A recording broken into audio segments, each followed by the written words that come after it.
brothers and sisters, our passage today can be found in Luke chapter 18, verse 42 to 43, and it says, Then Jesus said to him, Receive your sight. Your faith has made you well. And immediately he received his sight and followed him, glorifying God, and all the people, when they saw it, gave praise to God. Ito ay istorya ng isang bulag na gumagaling at nakakita dahil sa kanyang pananampalataya. Kahit na siya ay isang bulag, but he believed that Jesus is the Messiah or the Christ.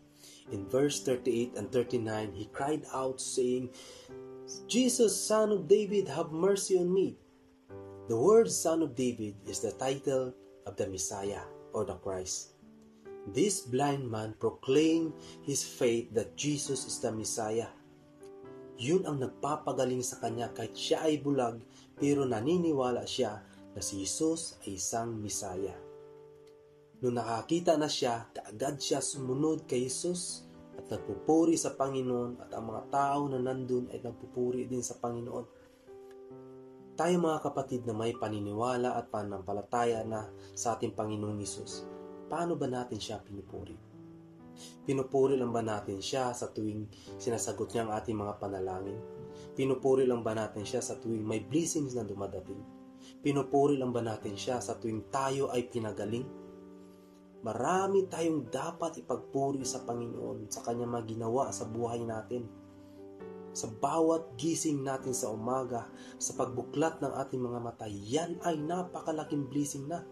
At dapat purihin natin siya. Nagpupuri tayo sa Panginoon dahil naniniwala tayo sa kanyang kapangyarihan at dahil naniniwala tayo sa kanyang kadakilaan.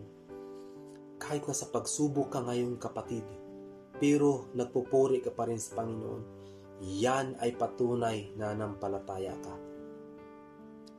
Kahit anong sitwasyon ng buhay natin ngayon, patuloy lang tayo susunod kay Jesus at magpuri sa Diyos.